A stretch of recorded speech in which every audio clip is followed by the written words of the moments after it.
na naiinis ako, ba't walang sinasabi si Philmar?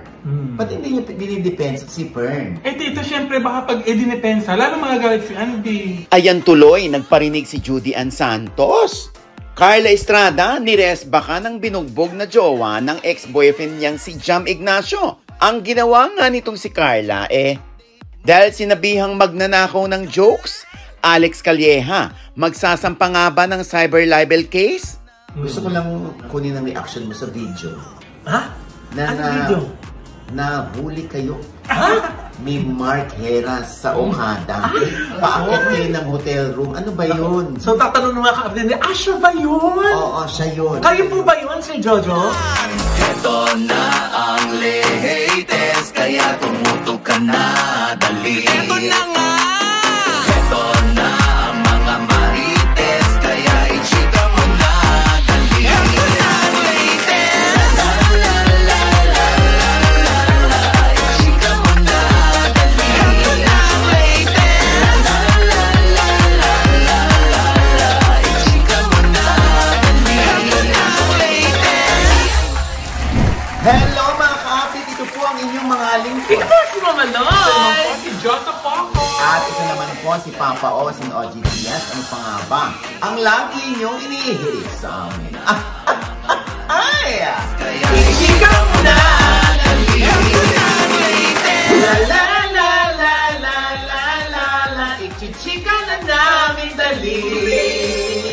Happy Valentine's Day! Maligayang araw mga puso. Yes! Ang gusto ko malaman ay paano isa-celebrate ni, pangalan mo na? Josa Poco. Ang Valentine's Day sa mga bebe boys. Paano mo hatiin Yes! yung pera mo? Ay, yung katawan mo. Sorry, katawan mo. Wala na pilim. Fuck you. Babae. Ito OG wala. Ito nga work nga dito OG. Oo nga, kasi nga, work tayo. Today, oo. Anyway, ayan, syempre happy Valentine's sa inyong lahat. Kaya lang kahit araw ng mga puso, kung idodrawin mo yan, parang biyak pa din ang gano'n. Oo, hindi nga kasi syempre, pagkatapos nga ni Andy at ni Philmar magkaayos. Oo, di ba nagsalita naman si Derek Ramsey. Oo. At syempre, yung mga comments sa aking inilabas na video sa OGDS Inspires, kung saan nakausap natin via video call, itong si Derek Ramsey. Parang puro mga negative kay Derek, na parang nakikialam daw, nakikisawsaw si Derek Ramsey doon sa issue. Hindi, kasi nga kilala po niya ng malaliman, itong si Pernillas Joe. Ito yung Swedish na yung girl na nakatato ng 224. Kasama yung jowa ni Andy na si Philmar. Oo, na hindi na rin naglalabas ng bahay. Kasi nga, parang feeling ng bata, parang hate siya ng buong mundo.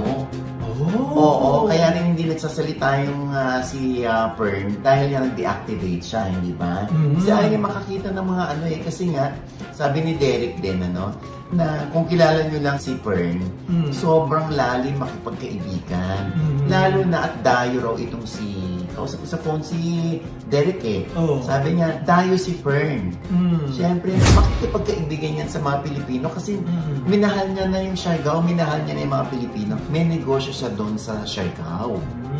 Oo. So doon pa rin siya naka-base ngayon, ay? Oo. At happy siya sa kanyang boyfriend na taga Siargao din. Ganun lang daw talaga makipagkaibigan si Fern. Yung tattoo daw, talaga naman sinabi niya kay Fern na mali yun. Mami-misinterpret ka nga. Sa kultura ni na Fern, sa parang banding lang yun ng magkaibigan. So tama rin pala na yung nasabi ko, na minsan kultura. Parang sa kultura nila, girl, walang ibig sabihin yun. Sa atin, malalim yung ibig sabihin yun. Sabi nga ni Derek, hindi naman niya ini-invalidate si Andy. Oo, dahil bilang Pilipino at andito tayo sa Pilipinas, syempre, magiging issue nga yun. Na dapat talaga ipinagpapaalam yung pagpapatato sa jowa. Diba? Mali ba naman daw ni Fern na ganun pala rito yun? Oo. Kaya si Derek, kasi sinasabing nakikisasaw, hindi. Sabi nga ni Derek, kahit pagtabihin mo kami ni Fern sa isang kama, una, walang mangyayari. Pangalawa, pagkakatiwalaan pa siya ni Elena, ni Ellen Adarna. Dahil ganun lang talaga kalalim makipagkaibigan si Fern. O kaya yung mga bashers dyan, lalo na ni Derek na feeling nila nakikisawsaw. Eh hindi naman magsasalita yung tao kung wala siyang alam. Tama. Bakit naman siya makikisawsaw kung ano yun? Gusto lang niyang ma-viral. Eh sabi nga ni Derek, OG, nagpapahinga ako sa showbiz. Ba't ko kailangan ma-viral? Andito ako to defend Fern na naiinis ako. Ba't walang sinasabi si Philmar? Ba't hindi niya dinidepensa si Fern? Eh dito syempre baka pag dinipensa, lalo magagalit si Andy. Andy? Sino si Andy? Si Andy. Ha? Si Andy? Where? Andy Aguilman. Lalo magagalit ito. Lalo mamimisinterpret ng tao. Kaya nga, sa bagay, ano? Pero syempre, alam mo, kung alam mo naman ang totoo, ba't hindi mo kayang ipagtanggol yung babae? Tsaka kung ganun nga na walang nagsasalita in her defense, parang siguro na-oblige si Elena at saka si Derek as friends, di ba? Na ipagtanggol yung yung kaibigan nila. Yun nga yung sinasabi ni Derek na sana si Andy, bago tumalon sa konklusyon, bago pa iralin yung galit, yung alam mo yung huwag kang magsusumbong agad sa social media. Kasi nadja-judge tuloy kayo, nadja-judge kayo ni Philmar at nadja-judge din yung inosente na si Fern. At the same time, pag na-google ng mga tao yan, yung, lalo na ng mga anak mo someday. Di ba? Tapos ngayon, okay na kayo. Tapos sabihin daw, walang cheating na nangyari. Ganun lang ba simple yun? No, cheating happened. Pero binubugbog na ng bashing itong si Fern. Parang wala daw sinasabi yung dalawa. Kaibigan niyo yan, ba't hindi bigyan ng rason, ng katwiran, diba? Sana nga talaga nag-usap-usap. Lalo pala't may malalim silang relasyon doon sa Swedish. Magkumari nga na, di ba? Oo. Diba? Ayan, tinan mo ngayon, wala na. Hindi siya sabi ko yung puso na happy na. Si Fern parang natatakot na tuloy siyang makipagkaibigan. Oo. Kaya tinan mo, naluloka din si Derek kasi sa Siargao parang iniimbestigahan tuloy si Fern kung anong status dito. Ganun, dumating na sa ganong point. Kaya, ayan, siyempre, kami rin, no, lesson learned ito sa amin na hindi tayo dapat mag-judge ng mga tao, lalo na hindi natin alam ang buong kwento. O kami dito, pag nagsasabi lang naman, dinadampot lang naman namin kung ano yung mga resibo. Kung baga niliresibuhan lang namin. At the same time, binibigyan din naman namin ng rason. At ng pagkakataon, naibigay yung side nila na. Kaya nga. Para maintindihan ng mga netizens. Lagi natin tinatanong yan dito. Kaya nga kahit si Andy, si Philmar, open ang ating channel. Katulad si Derek na nag-reach out sa atin. Natural, kinakaladkad din ang pangalan ni Derek dahil nga may picture sila together ni Fern. At pinag-iingat din siya dito. Tapos may issue pang may nangyari sa kanila, di ba? Na hindi na raw siya makatiis kasi kawawang-kawawa na yung kanilang friend. Hindi natin alam daw baka kung anong gawin ng bata sa sarili. Di ba yung gano'n? Kaya, naku, Fern, stay here, okay? Okay. Ako talaga yun lang daw sabi ko, stay here. Oo. Nay, sa din mo dahil bati na si Andy at saka si Philmar, nagkaroon na rin kaya ng oportunidad na makapag-usap sila with Fern? Yan ang hindi ko alam. Sana nga, pag nagkaroon kayo ng opportunity na mag-usap na tatlo, sana malaman din yan ng netizen. Hindi na nililihin kasi nung una, nag-post si Andy, gumanti si Philmar, marapat lang na ilabas nyo din yung panig ng pag-uusap ninyo. Diba? Para may closure, diba? Hindi yung nakahanglan ang prejudice ng tao doon kay Fern, home record, di ba? Lalo't lumabas ito, OGC, yung mga video binigyan ng mali siya, yung mga picture na parang nakatingin, bumeso, parang sama. Kasi tuloy lalo na yung kumakampi kay Andy. Talagang ginagawa nila ng meme si Fern. Pinapakita pa yung dumi-dumi ro ng ngipin, naninilaw, para daw hindi naliligo. Yung mga ganun, huwag na nauna tayong dumating sa ganung point. Oo. Siyempre, patunayan pa rin natin sa mga dayuhan dito na tayo mga Pilipino, kaya pa rin natin mag-accept ng mga foreigner dito. At kaya pa rin natin umintindi, kaya pa rin natin hintayin kung ano naman yung panig ng kabila. Hindi yung ganyan na gagawa tayo ng mga yung para lang pulaan, sirain yung dayuhan, hindi ba? Paano tayo makakalikom yan, makakapag-imbita pa, makakapag-encourage pa ng mga foreigners para pumasyal dito, hindi ba? Kaya, Fern, stay here. Yun ulit. Diba? Mali! Ano ba dahil? Stay there. Andun siya eh. Stay there. Yun. Siya down.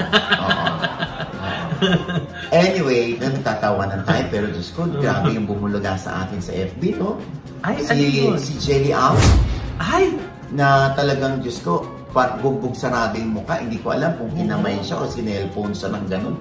Habang siguro nagdadrive yung lalaki, yung jowa niya, si Jam. Magno? Hindi. Si Jam. Villanueva? Yaga kay Anthony Jennings yun. Ito another Jam. Sino to? Si Jam Ignacio, yung ex ni Carla Estrada. Okay. Diba, minsan niyang nakasagutan si Jelly Au. Ano yung sinabi niya? Yung sinabi niyang mami. Ito yung dating yung post na yun, nasusulat. Basa. Carla Estrada, nananahimik ako. Huwag mo damay work ko, nananahimik ako, mami. Pagkatapos ng sagot na yan, Loy, sumagot si Carla. Ano Meron siyang sabi? cryptic post. Ano sabi? Sabi niya, fame whore! Low-life people, I don't have time for this, but my lawyers has. Cyber libel, here we go. Sabi ganon. Teka mo naman, Maloy. Oh. May lawyers has talaga, hindi lawyers have. So dami ng S na yun, ha? Pinapatingin lang ako, parang kahit sila Huwag na yun, tapos na yan. Tsaka binura na yun ni Carla. Siguro na-realize ni Carla na teka, parang mali yata ang grammar. Oo, baka talagang tinanggalan yun ni Carla. Pero syempre, narisibuan, hindi ba? Oo. So anyway, so yun yung galing. Kaya naman bugbog sarado itong si Jelly. Ay hindi pa natin alam kung anong dahilan bakit siya binembang. Bakit siya ginombag nung kanyang boyfriend na si Jam Ignacio. Oo, ito yung nangyari sa sasakyan, hindi ba? Oo, siguro nagmamaneo si ginaganon-ganon. Even the cellphone siguro ginaganon. Kwento ng kapatid ni Jelly Knight, yun nga daw, sa loob ng sasakyan, nilock yung door, kinuha yung cellphone, para nga hindi makahingi ng tulong. Tapos yun nga, nabugbog doon sa sasakyan. Nung pagdating daw sa toll gate, kulang yung RFID. So kailangan ibaba yung window, kaya siya nakahingi daw ng tulong. Ang ibaba yung window, luma-luma.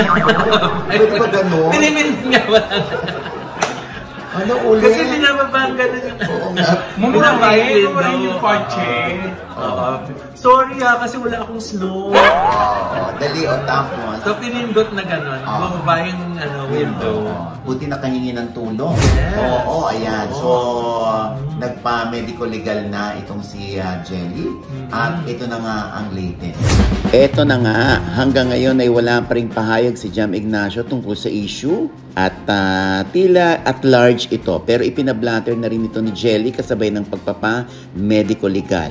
Samantala, 7 ganda-gandahan videos naman in 2 days na ginawa ni Carla Estrada sa TikTok ang in-upload na halos lahat sa comment section ay isa lang ang mensahe. Nagpaparinig si Ma'am si Carla kay Jelly. May nagsabi pang yung grabe ang patama ni ate girl kay Carla, ayan tuloy, tinamaan siya sa nguso. May nagsabi pang karma ni Jelly ang nangyari sa kanya. Meron namang nagsabi na simple lang ang banat ni Carla pero sa pool. Naku, hanggang kailan kaya ito ganito? Ano dito, OG? Sasabihin mo na naman na sana magkaayos sila. Sandali, ayusin mo na yung mukha, no? Ay. At saka kung mahal pa nila isa't isa, pero ewan ko kasi kung nananakit na, gagawin na yun sa'yo eh. Physical abuse. Oo. Kaya natakot na ako magmahal dito, OG. Bakit? Yung ganda niyong binubugbog, ano pa kaya ako? Yung pangit mo yan. Ang ganon. Grabe ka naman. Sobra. Iba yung ganda mo, Jose. Anyway, mga ganitong moment, no? Lalo na mga influencers ito, no? Talagang makikita mo talaga na wala rin silang pakialam kesa ayusin natin ito ng tayo-tayo lang. Ay, hindi, ipopost ko to kasi mali ang ginawa mo. Babae ako at whatever I did to you, hindi ako deserving ng ganitong pananakit. Ako feeling ko, kung gano'n ang ginawa ni Jam Ignacio doon kay Jelly, iisipin ko, bakit gano'n kalala? Siguro pinutol niya yung ari ni Jam. Ay, hindi naman siguro. Siguro pinagsasaksak niya si Jam, kaya yun ang ganti niya. Wala namang damo. Wala kayo. Exactly. Diba? Saka maiintindihan ng mga tao yan. Mas malala pa dun yung ginawa. Ngayon kung ano lang yan, cheating, di nagkakaunawaan. Salitaan lang yan pero yung physical, grabe. Oo. please ha, kaya yung mga tumatakbo dyan na ang etos, ang advocacy nila ay women's rights. Po, eto na. Tsaka yung women empowerment. Eto na pagkakataon ninyo, pumasok kayo sa eksena, tulungan nyo si Jelly para siya yung magre-represent ng mga babaeng sinasaktan o yung mga battered women. Yes. Diba? Dahil alam ko si Josa, talagang battered din siya. Pero nilalagyan ng butter. Palaman talaga dito. Buttered Josa pala siya. Buttered. Ayan ha. Naku, ang masasabi ko Tito Ogie, siguro itong tindahan dapat gawin na natin action center. Ganun pa Ay, di rin mo kami si- nagreklamo. Ganun. Oo. Di mo si Derek Ramsey, hindi nakapunta dito pero tumawag sa iyo. O yung dalawa namang na-eksena ngayon, pwedeng pumunta dito. Ayan na, open ang aming OGD Showbiz Update para sa panig naman ni Jam Ignacio. Yes. Ha? Oo. The side of his story. Correct. Yes. Oo. Naku, ito na nga, Doy. Oh. Merong itinayong car wash malapit sa bahay namin. Ano kinalaman mo yung car wash? May nabugbog mo sa car wash? Hindi. Oh. Since walking distance, Oh. hindi ko na kailangan magdala ng sasakyan. Grabe ka Tito Ogie, sakit ng tiyan sa kakatawa. Tito Ogie. Anyway, hindi. Dahil dyan sa joke na yan, may nagkiklaim na hindi original Oh. na may hawak ng joke na yan, si Alex Calleja. Nagnakaw daw ng joke ng ibang komedyante. Si Alex Calleja na ginamit niya sa tamang panahon sa Netflix. Ay, yung nag-number 1 ngayon sa Netflix, nice. Oo, nag-number 1 yung tamang panahon. Pangalawa lang ang Incognito. Nasabi nga ni Alex Calleja, ay ngayon lang yan. Pwedeng bumalik din sa number 1 slot. Ang Incognito. Ay, teka. Sino ba yung nakiklaim na siya yung original ng joke na yun? Si Chito Francisco. Oo, dati pa raw niyang joke yun, na nanood daw siya ng Netflix, tapos nakapanood niya din yung joke niya. Eto na, labasan na ng resibo ngayon. Sa pagkakaalam ko lang sa mga nababasa kong mga screenshots, 2019, inilabas ni Chito yung joke. Oh, 2019. Oo. Ngayon, yung kay Alex, 2011. Nga ginamit yung joke na yun. Oh, hindi siya nauna. Exactly. Buting araw ay nakuha niya, na-recover pa niya yung mga resibo. Ayan. Oo. Kaya sabi ni Alex yan sa kanyang mahabang post, ay ingat-ingat din sa paggamit ng salitang nakaw kasi may cyber libel na raw. Dahil nga sa nakawan ng jokes issue, kinausap na ni Alex Calleja ang pinsang lawyer na si Howie Calleja para pag-usapan ang sasampan niyang cyber libel. Di na sana papansinin ni Alex ang mga bashers pero yung anak na niya ang naapektuhan at nagtanong kung totoo bang nagnakaw siya ng jokes. Pero bago pa paabuti ni Alex sa korte ang issue, nag-reach out na sa kanya ang comedy writer na si Chito Francisco. Humihingi ito ng patawad at willing namang magpatawad si Alex basta mag-public apology lamang si Chito Francisco. Actually, ang mga ganyan naman, di ba? Yung mga joke naman, paikot-ikot lang naman yan. Alam mo, yung joke na yan, depende pa rin yan sa delivery, sa timing. Kahit gaano kauso, kahit gaano nakakatawa ang isang joke, pag hindi na i-deliver na nasa timing, wala din. Diba? Sabi ko kay Alex, alam mo, pagpasalamat mo na, Alex, ha? Kasi lalong umingay, lalong naintriga yung mga tao, kaya lalong panonoodin yan. Para abangan yung joke na yun. Oo. Diba? Diba? Oo. Bongga. Kaya nag-number 1 hour lang yun, ha? Oo. Kaya, Alex, congratulations. Yes. Hayaan mo na. Talagang ganon, pag hipit ang puno sa bunga, binabato. Yes. Kaya bigyan mo sila ng mga bato. Ha? Kasi masyadong maraming bunga ang iyong puno. Bunga na lang yung ibigay niya, Oo. di ba? Dahil pag binato ka ng bato, batohin mo ng... Ayaw nga nila ayaw nga nila tanggapin yung bunga. Ah. Kaya bigyan mo ng bato kasi happiness nila na batuhin yung mga bunga. Magbabalik ko ang bato. Sabihin, ninanakaw mo yung dabas. Ay! Nasa delivery yan. Yeah! Uy, alam naman natin lahat, Kuya Boy Abunda. Oo, no! Yun lang dati lang yung mga pag may hanging question ng cliffhanger, magbabalik ko ang dapat. Yeah! Bakit nagagalit pa tayo rito pag kinukuhaan tayo? Oo nga! Hindi naman, kami ay natutuwa, no? Diba? Diba? Imitation is the highest form of flattery. Yes. You always remember that. Yes. Say it again, Josie. 5, 4. Magbabalik po ang The Bus. Ha? Ano, the bus? The bus. Ano na pala? The Bus. Umagang kay ganda lang para malaki. Ayan, ha? Gusto na naman talaga, ano ba? Oo. Kahit nga yung pagdampot ng balita, importante lang, bibigyan mo ng credit kung saan galing. Tama. Di ba? Kami dito, nilalagyan namin credit to the owner, pag hindi namin alam kung sino owner. Di ba? Yung video namin, ninanakaw nga ng iba, hindi na kami nagagalit. Tama. Ang iniisip na lang namin, kasi nga pinaniniwalaan nila tayo. Tama. So, kumakarga sila. Ganun lang yun. At saka sa panahon ng social media, Nay, sa dami ng mga influencers, content creators, yung naisip mo, hindi mo alam kung meron na nakaisip na iba. Gagawin mo lang. Correct. Hindi mo ma-research lahat ng mga feeling mo, kilala mo na nagbabato ng mga ganong klase joke. Kung nabato na ba nila yun o hindi, di ba? Oo, nakakaloka. Ito nga, may binibenta nga ako. Ay, ano yun? Nagbebenta ako ng properties ngayon. Oh. Binibenta ko yung kondo ko 3. Ito Echos. Yeah. Ilang bathroom? Ha? Ilang bathroom? Ay, syempre. Ilang CR? Lahat yung tag-isang CR. May kasama ng naliligo. Hindi pa tapos eh. Anyway, ayaw, pwede kong gamitin niya. Original ko yan. Diba? Ano ko pa ginagamit yan? And with that, mga kaibigan, ito po ang inyong mga lingkod. Ito po si Mama Loy, mga nanonood sa atin dyan na hindi pa namin subscriber. Please subscribe now na!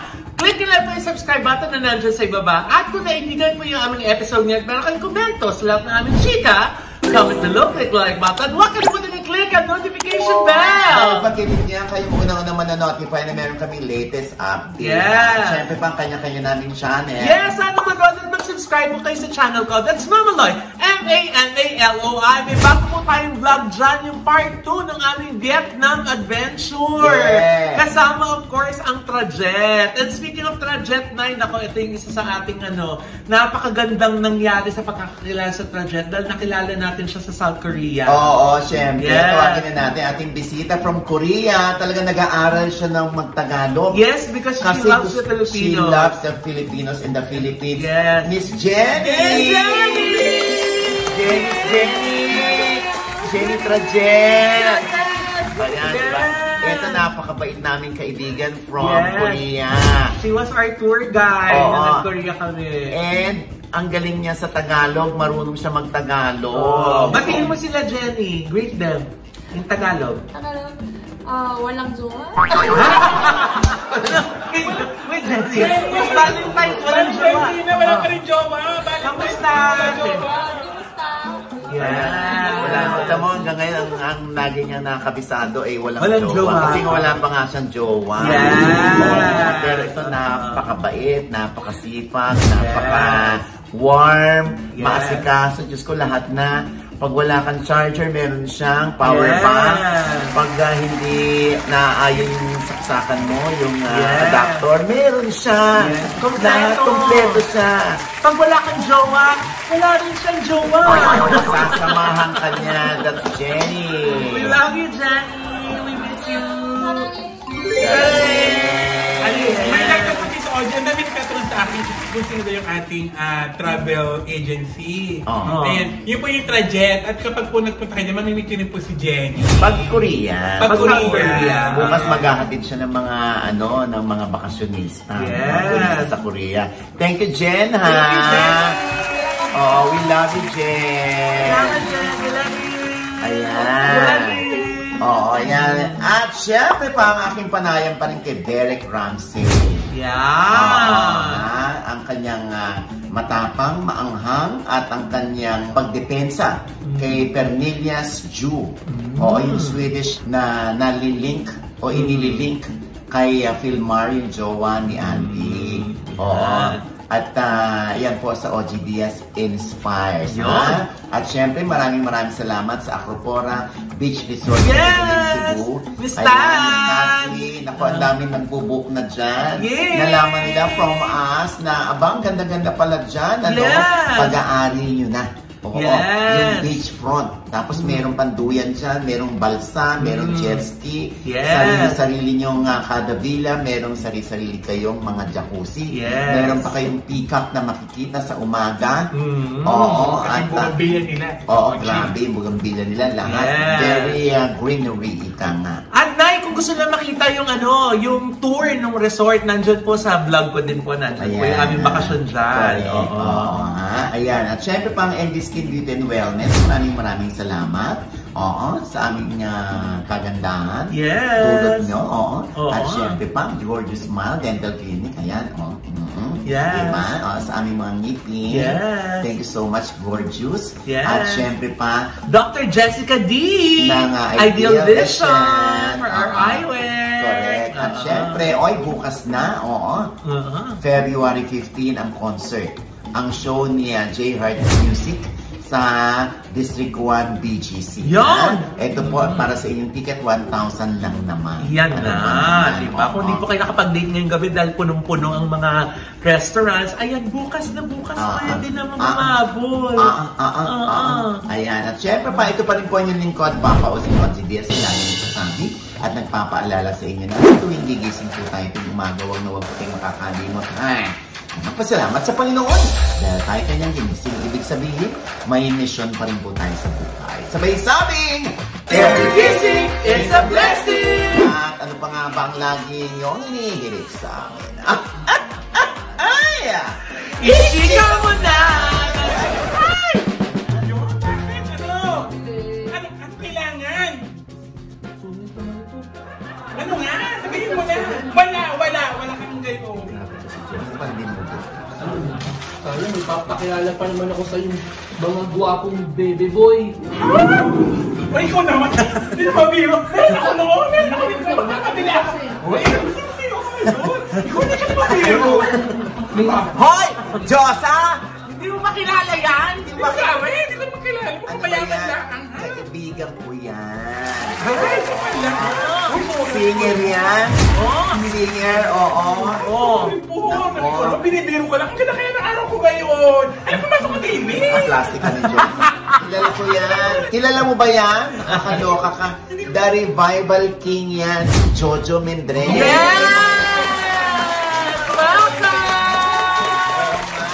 Welcome po sa ating Talaga nga, Josa. Mayaman pala. Tapos dito lang ako. Oo nga. Tinawa naman ng ang password dyan ay Bebe Boy. Yes! Opo. Nakuha mo. Ito na, syempre, yung mga ka-update natin.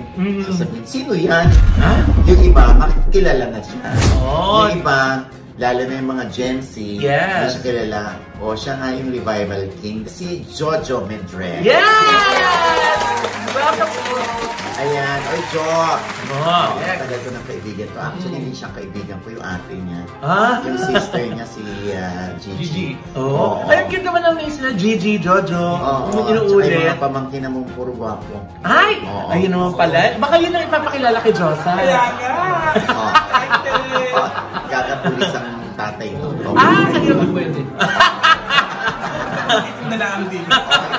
Oy, naku, meron palang pinili-fight si Jojo. Yung inawit ni Julie Vega. Ay! Somewhere in my pants. Naku! Minsan ka Julie Vega. Oo nga. Paano yun, Josa? Paano yun? Can it be true? Could I be wrong? That somewhere in my past it was only me and you. And June. Ano sabi mo sa boses ko? Oo, ganda. Pero, lihim ka niyang inaratan. Oo.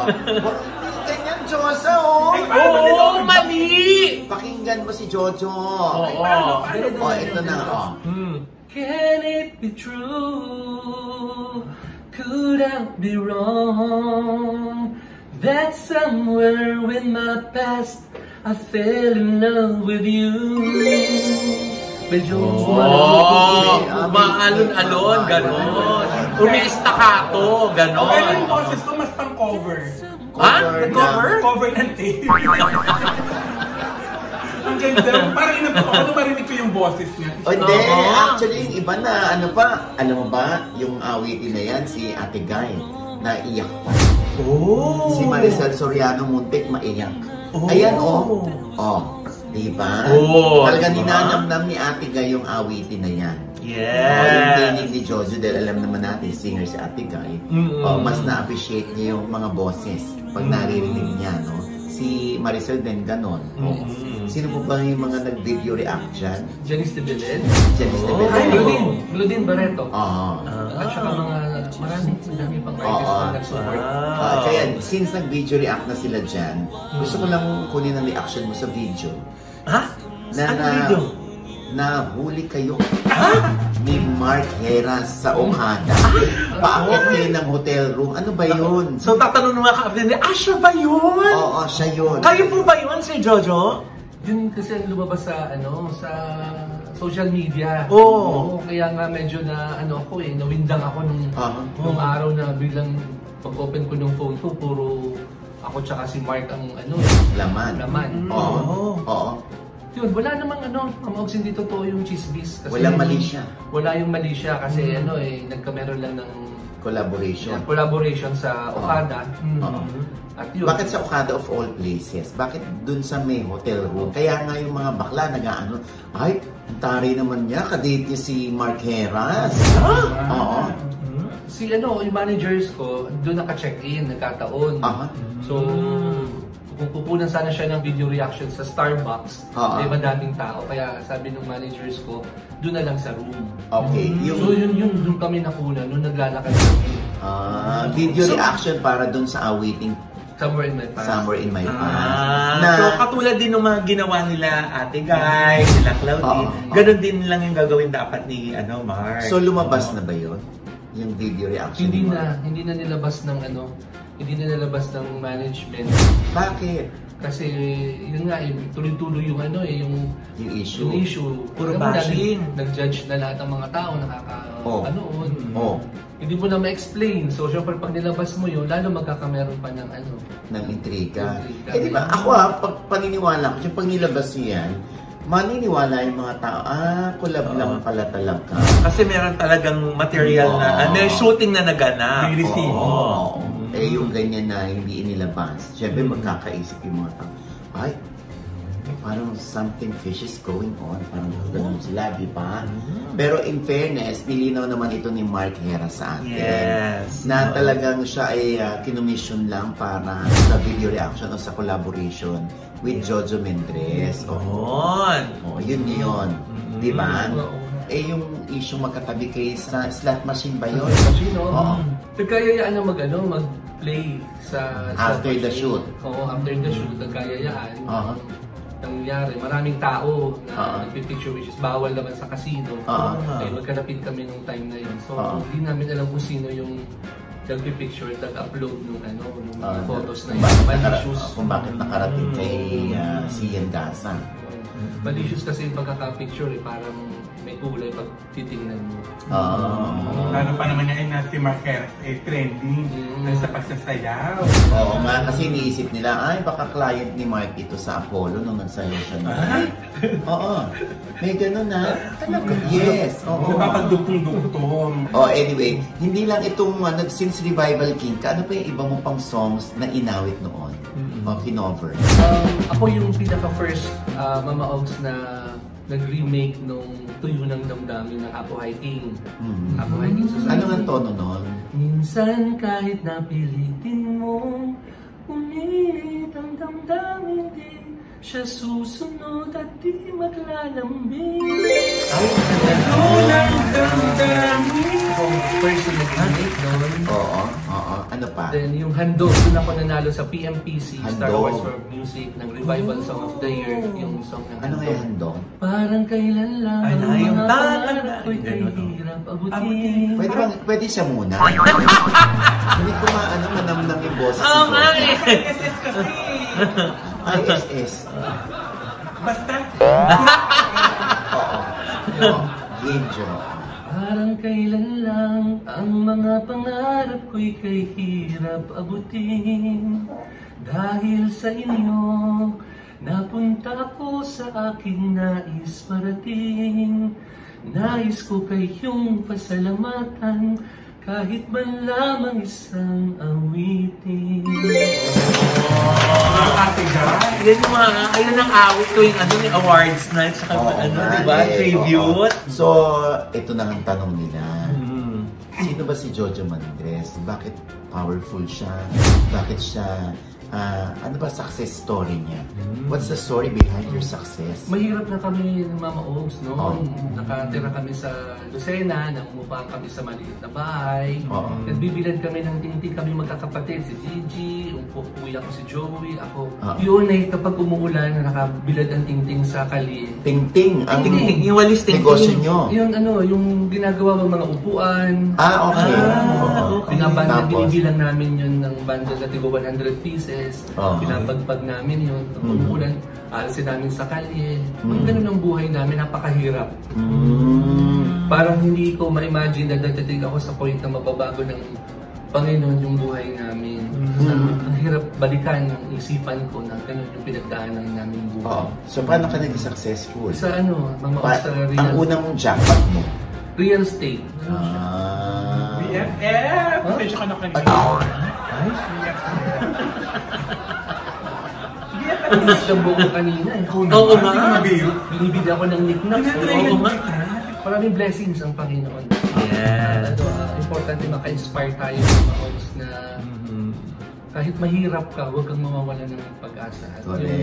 Yung gusto mong mangyari, kahit pilitin mo, kung hindi bibigay sa iyo para Tama. So, wala ba kayong balak magtayo ng parang sigat-siya yan, yung para hindi, yung yung paggawaan ng plastic. Para ito yung presidente. Bakit? Ang plastic. Nalaman niya na matagumpay si Jojo. Pumipian ng Ako naman, nagbibiro lang naman ako. Ito na nga nalaman ko, ang dami niya palang bahay, Tito Oji. Wala pang kortina yun.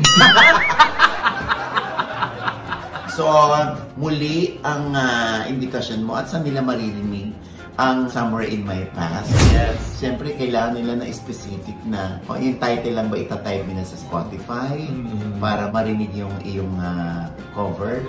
Pwede nyo ko i-follow sa sa FB and TikTok account ko, The Real Jojo Mendrez.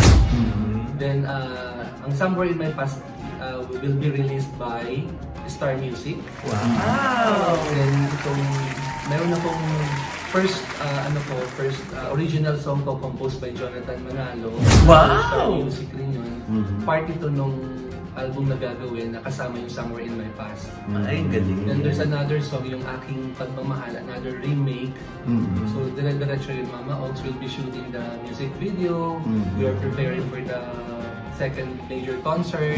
Wow. At yun, marami pa pong gagawin. Siyempre, gusto ko itanong sa'yo, grabe ang competition sa music industry. Paano mapapansin ng isang Jojo Mendrez? Yun na, Mama Ogs, ang parang tinakda rin siguro ng panahon. Sa tagal ko na rin kumakanta, hindi napapansin na sumabay pa sa mag-election ngayon yung Somewhere in My Past. Ay, according sa management ko, meron na sila ngayong 45 million collective views. Wow! Tapos pagpunta ka sa mga sabihan, sa Mayapo, sa mga kinakanta siya ngayon ng mga tao. Ano mang age, ano mang age yun, kumakanta, kaya nakaka-inspire na yung isang taong nangangarap na kumanta lang ng mapansin lang ngayon. Ayun na. Pinanonood ka kahit tinatangkilik na. Tinatangkilik na. Good luck ha, Diyos, sa iyong Somewhere in My Past. Yes, and more power! Sa iyong singing career, ha? Yeah. At ano pa nga ba, Jojo Mendrez, ang lagi mong inihirit sa amin. Ichika mo na! La la la la la la la la. Ichika mo na, dali. One more time! La la la la la la la la. Ichika mo na, dali. Ito naman ang revival. Bakit revive sa kanya, i-chika mo na dali. Ah? Your own version. Ongoing pa, pinapalibag na yung joke. Hindi ako Nakakaloka. So, alam mo, sobra ng pagsisip-sip niya. Oo. Kasi narinig niya sa'yo, Jojo, napapakilala mo siya sa mga bebe mo. Oo nga eh. Oo, kaya nauubos yung savings niya doon. Yes. Oo eh. Oo. Jojo, akin yung kamay mo, mukhang maswerte. Oo, naku, mukha nga po maswerte. Pahipo nga po. Oo, ayan, Diyos ko. Ayan. Pagpag lang po, pagpag. Maswerte, oh. Jojo. Pagpag lang po, pagpag lang sindot. Ano sila? Nakakaya naman sa